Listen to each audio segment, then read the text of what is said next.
আজ বানিয়েছি একদম রেস্টুরেন্টের স্বাদে মুচমুচে ভেতরে পুর ভরা মোগলাই পরোটা। আর এই মোগলাই পরোটার সঙ্গে যদি থাকে ঝাল ঝাল মশলাদার আলুর দম, তাহলে তো জমে যাবে, একেবারে রাজকীয় খাবার। আজ একই সঙ্গে দেখাবো মোগলাই পরোটা আর তার সাথে পারফেক্ট আলুর দমের রেসিপি। তাহলে চলুন শুরু করা যাক আজকের এই সহজ এবং সুস্বাদু রেসিপি। মোগলাই পরোটা বানানোর জন্য আমি এখানে 300 গ্রাম ময়দা নিয়ে নিয়েছি। এবার দিয়ে দেব পরিমাণ মতো লবণ, খুব সামান্য চিনি আর বেশ কিছুটা সাদা তেল। তেলের পরিমাণটা একটু বেশি থাকবে, তবেই কিন্তু মোগলাই পরোটা বেশি ক্রিস্পি হবে। দিয়ে প্রথমে খুব ভালো করে মেখে নেব। খুব ভালোভাবে মেখে নেওয়ার পরে এবার অল্প অল্প জল দিয়ে একটা স্মুথ ডো রেডি করে নেব।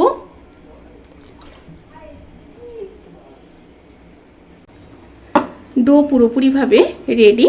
এবার ওপর থেকে আরও একটু সাদা তেল দিয়ে দেব, দিয়ে একটু ওপর থেকে এইভাবে লাগিয়ে নেব। এবার আধ ঘন্টা রেস্টে রেখে দেব। এবার পুর রেডি করে নেব। তার জন্য এক পিস ডিম দিয়ে দেব, সাথে দিয়ে দেব পরিমাণ মতো লবণ, কিছুটা পেঁয়াজ, 2 চামচ ব্রেড ক্রাম্বস,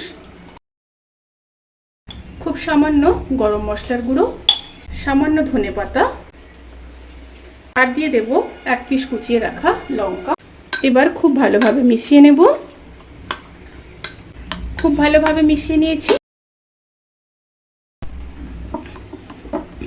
এবার ময়দা থেকে লেচিগুলো কেটে নেব।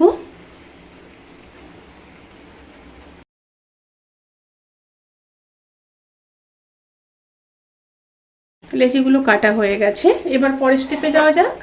এবার চাকি বেলুনিতে একটু সাদা তেল নিয়ে নেব।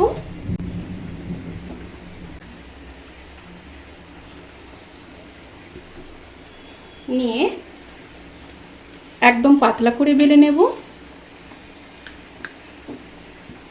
খুব সুন্দরভাবে বেলে নিয়েছি।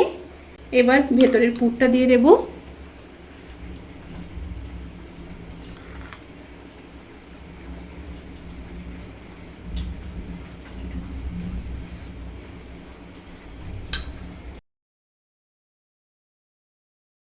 খুব সুন্দরভাবে মুড়ে নেব।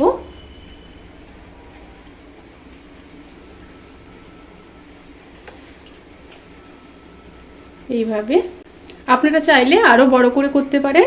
এবার খুব সুন্দরভাবে হাত দিয়ে চেপে দিতে হবে। এবার তুলে নিয়ে ডাইরেক্ট তেলের মধ্যে দিয়ে দেব। এই যে ওপরের পোর্শনটা আছে এটা নিচের দিকে থাকবে। মিডিয়াম স্টিমে দুটো সাইড খুব ভালো করে ভেজে নিতে হবে।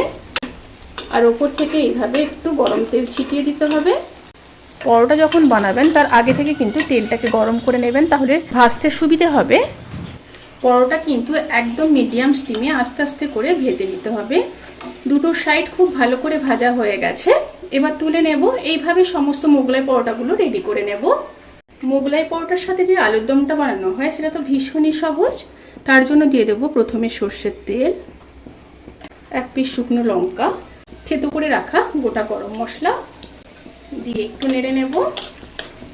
তেল থেকে যখন সুন্দর একটা স্মেল বেরোতে শুরু করবে সেই সময় একটা বড় সাইজের কেটে রাখা পেঁয়াজ দিয়ে দেব। সাথে দিয়ে দেব এক পিস মিডিয়াম সাইজের কেটে রাখা টমেটো, পরিমাণ মতো লবণ দিয়ে পেঁয়াজ টমেটো খুব ভালো করে ভেজে নেব। পেঁয়াজ আর টমেটো খুব ভালো করে ভাজা ভাজা হয়ে গেলে এবার দিয়ে দেব হাফ চামচ জিরে গুঁড়ো, হাফ চামচ লঙ্কার গুঁড়ো, হাফ চামচ হলুদ গুঁড়ো, হাফ চামচ আদা রসুন বাটা, সাথে সামান্য জল দিয়ে দেব। দিয়ে খুব ভালোভাবে মিশিয়ে নিয়ে মশলাগুলোকে কষিয়ে নিয়ে তারপর ফিরে আসছি। মশলাগুলো যখন খুব ভালো করে কষানো হয়ে যাবে তখন সেদ্ধ করে জল ঝরিয়ে নেওয়া আলু দিয়ে দেব। এবার খুব ভালোভাবে মিশিয়ে নেব। এখানে আমি 500 গ্রাম আলু কেটে নিয়ে প্রায় 80% সেদ্ধ করে নিয়ে জল ঝরিয়ে নিয়েছিলাম। তাতে করে রান্নার ক্ষেত্রে কিন্তু খুব সুবিধে হবে। এবার খুব ভালোভাবে কষিয়ে নিয়ে তারপর ফিরে আসছি। প্রায় 10 মিনিট কষিয়ে নেওয়ার পরে এবার দিয়ে দেব হাফ চামচ চিনি টেস্ট ব্যালেন্স করার জন্য, আর দিয়ে দেব হোমমেড গরম মশলার গুঁড়ো হাফ চামচ, দিয়ে খুব ভালোভাবে মিশিয়ে নেব। রেসিপিটি কিন্তু সার্ভ করার জন্য একদম রেডি। এবার গ্যাসের ফ্লেমটাকে অফ করে দেব, অফ করে গরম গরম সার্ভ করে দেব। রেসিপিটি কেমন লাগলো প্লিজ কমেন্ট করে জানাতে কিন্তু ভুলবেন না। যদি ভালো লেগে থাকে তাহলে সাবস্ক্রাইব করে পাশে থাকা বেল আইকন প্রেস করে নোটিফিকেশান অল করে রাখবেন। তাতে করে আমি যত রেসিপি দেব সমস্ত লিঙ্ক আপনাদের কাছে পৌঁছে যাবে। আপনারা সবাই ভালো থাকবেন, সুস্থ থাকবেন, সাবধানে থাকবেন। আজকের মতো এই পর্যন্ত।